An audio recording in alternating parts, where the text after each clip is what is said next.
ela se dedicou ao mundo da costura, o que fez com que ela se tornasse uma excepcional e glamurosa estilista. Em pleno início do século XX, a alta sociedade da Cidade Luz foi contagiada pelo seu talento. Então, suas criações influenciaram a moda no mundo todo e até hoje são usadas como referência. Eu estou falando de Gabrielle Bonheur Chanel, mais conhecida como Coco Chanel. É a grande estrela da nossa conversa de hoje. E quem vem contar um pouquinho sobre ela e suas geniais e sofisticadas criações é o professor de História da Arte da Faculdade Santa Marcelina, especialista em arte e moda, João Braga. Obrigado, João, mais uma vez por estar conosco. Você está bem? Eu que agradeço. Muito Imagina, obrigado. Um cara apaixonado pela história da arte, conversar com o professor, não é todo dia não, fica à vontade, você está em casa. Obrigado por ter vindo mais uma vez. Vamos falar dessa diva, que é o nome do nosso quadro. Exato. Coco Chanel. Para começo de conversa, quem foi Gabrielle Bonheur Chanel?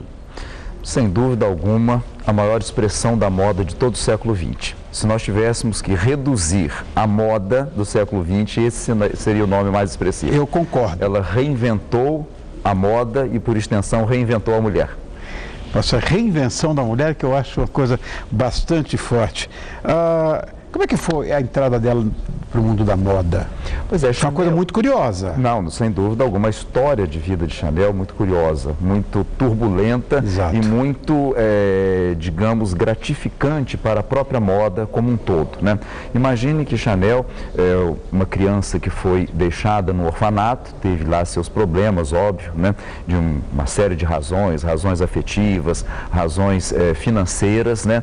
Mas sempre, né, com um determinismo tal que, né, se enveredou pelo universo da moda, começando com chapéus. Primeiramente, Chanel, tá, ela reinventava os chapéus, ela já os comprava prontos e ela achava que eram um tanto quanto ornamentados e preferia dizer, como nós poderíamos dizer hoje, customizava esses chapéus. Olha que coisa bonita. E quando você fala, eu estou vendo um monte de chapéus aí no monitor. Olha que coisa mais bonita. Né? Que coisa glamurosa, não? E afinal de contas, chapéu é um código de refinamento. Sem dúvida, sem dúvida. Chapéu é uma proteção, chapéu é um adorno, né? E chapéu também envolve o aspecto de pudor, que são as características que marcam o universo dos vestíveis, independente de ser moda ou não.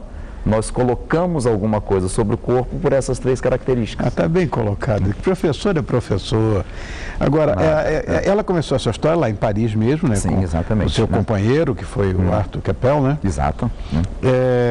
Que ajudou ela a abrir a primeira loja. Exato. Né? Ele tinha um dinheiro bastante importante, inclusive, embora ela tivesse essa origem tão humilde, né? Tão doída financeiramente.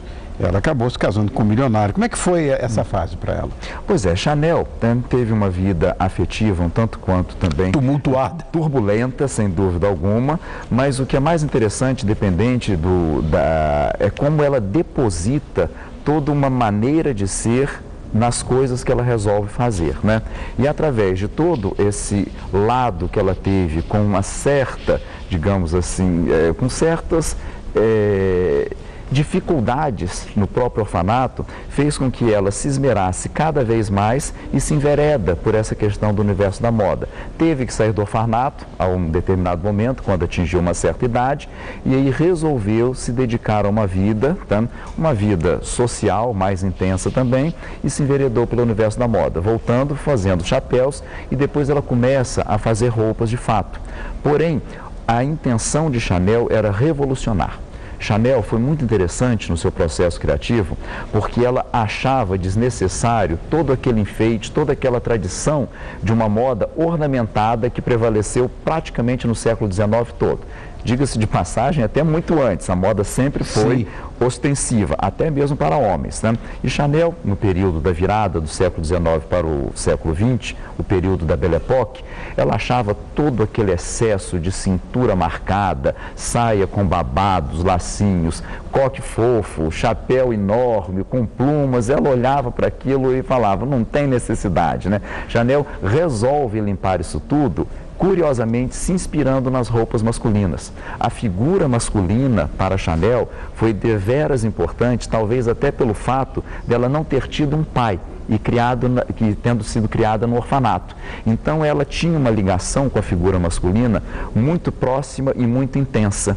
Então ela resolve, até pelo fato de usar roupas dos seus companheiros, via que a roupa masculina era muito mais prática, muito mais funcional. Então ela pega e interfere e acrescenta no universo feminino essa praticidade. Obviamente que pós-término da Primeira Guerra Mundial. Apesar dela ter feito algum ensaio, até mesmo Chanel foi a primeira pessoa a colocar o jersey, né, como roupa para a moda urbana, uma vez que o jersey era um determinado tipo de malha para roupas íntimas, para roupas esportivas, né, uniformes masculinos. Chanel resolve fazer isso em plena Primeira Guerra, foi em 1916, quando ela faz o tailleur em jersey e começa a ter uma aceitação considerável. E aí, pós-término da guerra, que a mulher viu que ela poderia ser independente, não depender do seu marido, do seu pai, Chanel se envereda por esse universo de emancipação feminina e consegue dialogar com um novo ar de um tempo, com uma nova realidade social, e não é à toa que ela se torna o maior nome, a expressão maior da moda nos anos 1920, quando ela realmente já se consagra. Depois houve outros, digamos assim, outras reconsagrações em épocas futuras, pelo fato dela continuar sempre inovando. E, consequentemente... Agora, antes desse estilo Chanel de ser, Cocô começou com roupas esportivas, aqueles culotes de montaria, trajes de praia, quer dizer, coisas que eventualmente pouca gente sabe que foi o começo como chapéus. Como é que a gente pode entender esse início de estilo? Pois é, o que acontece, Rony, veja só, o traje de montaria, que na realidade já é o tailleur, né, que são duas peças do mesmo tecido. Claro. Isso o riding coat, que seria em inglês o riding coat, né, que seria o que vai dar em português futuramente o redingote, por corruptela linguística. Tá? Então imagine que duas peças sempre foram características do universo masculino. Sem dúvida. Né? Sem dúvida alguma. Da mesma forma como o abotoamento frontal, uma vez que a roupa masculina é mais prática. Então foi a prática da equitação que trouxe o duas peças para o universo feminino, ainda no século XIX. Uma vez que a mulher poderia estar sozinha cavalgando, precisaria, né, se desabotoar por uma necessidade qualquer e, consequentemente, elas passaram a usar os duas peças. Né? Isso até outros nomes, tá, fizeram duas peças primeiro que Chanel. Mas foi Chanel, a partir de 1916, que realmente popularizou o duas peças, o tailleur, né, nesse sentido de ser uma roupa urbana. Ela tirou do universo da prática esportiva e a colocou como uma roupa urbana. E isso de outras práticas esportivas também. Né? A própria calça comprida, Chanel foi uma das pioneiras, que ela lançou em 1926, e a mulher não compreendeu. Exatamente, em 26, foi pegar isso na década de 30 que começou a fazer sucesso. Pois é, como saída de praia. A mulher foi usar a calça comprida como roupa urbana só a partir dos anos 1950. E Chanel já tinha cantado essa bola muito anteriormente, né? Ela tinha umas sacadas geniais. Pioneira no vestiário feminino, sem dúvida alguma, né? Apesar de outros nomes femininos, ou até mesmo masculinos, já tinham ensaiado alguma coisa, mas ela foi pioneira numa nova possibilidade, numa nova leitura, uma ressignificação para a moda feminina. Tá? Coisas curiosíssimas que Chanel assim determinava e que se consagraram, né? Por exemplo, o porquê do pretinho Chanel tão famoso, né? La petite robe noire, como dizem os franceses, né? Chanel, quando no orfanato, ela precisava usar um uniforme preto. Tá? E com isso, as outras meninas que eram mais ricas, as outras meninas podiam voltar para casa no final de semana, no orfanato podiam usar outra roupa de qualquer outra cor, inclusive joias. Né? Mas Chanel, tendo que lavar o chão, fazer toda a limpeza do orfanato, trabalhar para lá sobreviver. Né? Consequentemente, ela precisava usar aquela roupa que era a única que tinha. Ela coloca na cabeça e fala, vou vestir todas as mulheres do mundo de uma maneira elegante com o pretinho. Né? E o pretinho, ela dizia, é excelente, está muito bem usado, serve para o velório e para a festa. é um coringa no guarda-roupa feminino. Da mesma forma como os adornos. As meninas ricas podiam usar e ela, na condição de menos favorecida economicamente, não podia. Com isso ela fala, vou colocar todas as mulheres também adornadas de pérolas e correntes douradas. Então ela democratiza o uso do adorno. E as mulheres assimilaram com maior facilidade, tornando clássico do estilo Chanel. Agora, foi na década de 20 que o estilo ficou imortalizado. Exato. Né? E foi nessa época que se deu a criação do Chanel número 5. Eu tive durante muito tempo um trauma muito grande em relação ao Chanel número 5. Né? Foi o primeiro perfume sintético a ter o nome de um profissional de moda. Né? Como é que ela foi se apropriando, na verdade, das vertentes da moda? Porque além de vestir as mulheres, ela também se enveredou para essa história das fragrâncias, né? Sem dúvida. Até tem um comercial para rodar aqui, quer ver? Vamos dar uma olhada, ó. Roda, criançada. I'm a fool to want a love that can't be true. Numéro 5. Eu vou dizer uma coisa, não existe nada mais elegante do que esse comercial.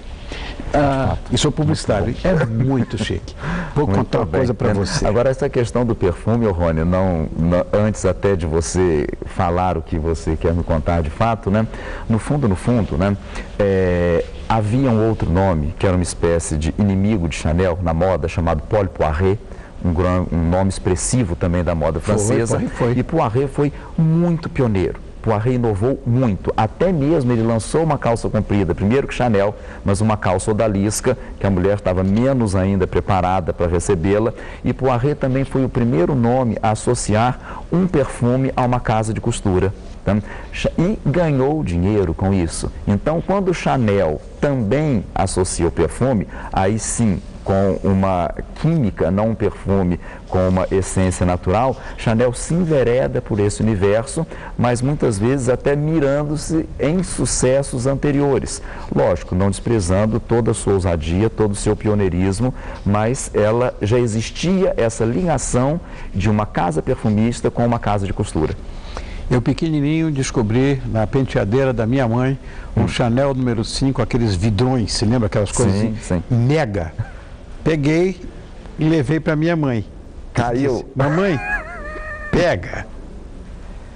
Você não tem ideia do que aconteceu comigo. Ainda tem que... Eu imagino. Durante muito tempo fiquei traumatizado com a história do Chanel número 5. E é o perfume que é melhor aceito por todas as mulheres do mundo. Emblemático. Continua sendo aí o mais emblemático de todos. Agora, a primeira-dama norte-americana, Jackie Kennedy, né, possuiu uma enorme, vamos dizer, afeição, né, por Chanel. E foi nesse momento que se imortalizaram os tailleurs, que ela usava muito, né, e aquelas bolsas de alça metálica, que é objeto de desejo de todas as mulheres.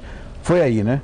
Foi um pouquinho antes, na realidade. Jaqueline consagra também, Jaqueline reafirma toda essa proposta, porque Chanel, a partir de 1954, quando já haviam terminado todos os conflitos bélicos, o mundo estava vivendo uma fase de muito glamour, de muita sofisticação, Chanel reaparece no cenário da moda, né, trazendo determinadas coisas. O número 5 passou a ser um número de sorte dela, uma vez que lança o seu perfume no dia 5 do mês 5, né, e chamava número 5. E, consequentemente, aí em fevereiro de 1955, ela lança a bolsa com uma telacê, que ela se inspira nas janelas do orfanato para fazer aqueles losangos, né, a semelhança dos vitrais, né, característico aí dessas janelas.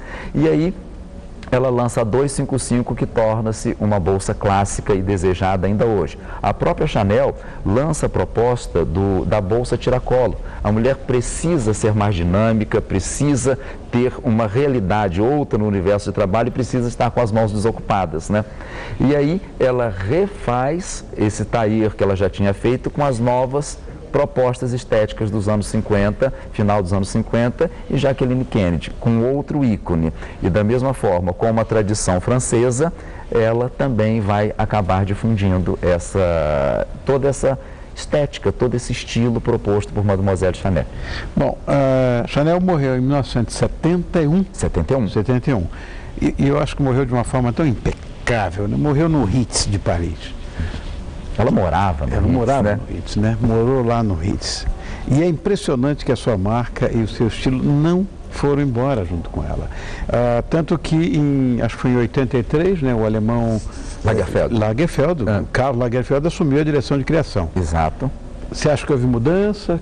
Houve, sem dúvida alguma. Quando um nome novo, este sangue novo, que foi uma estratégia que aconteceu da Casa Chanel e outras casas, continuaram fazendo isso, trazendo nomes para revitalizar nomes já tradicionais, né?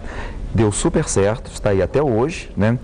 Serão em breve 30 anos que Lagerfeld desenha para a Maison Chanel e, consequentemente, né, há uma necessidade desses estilistas, desses costureiros, desses criadores de moda entenderem toda a essência do processo criativo dos seus mestres, dos seus antecessores, para que não se perca o estilo. Então, o estilo é mantido, mas é lógico que a moda ela tem essa característica de efemeridade, de transitoriedade. Então, a moda vai mudar, tá?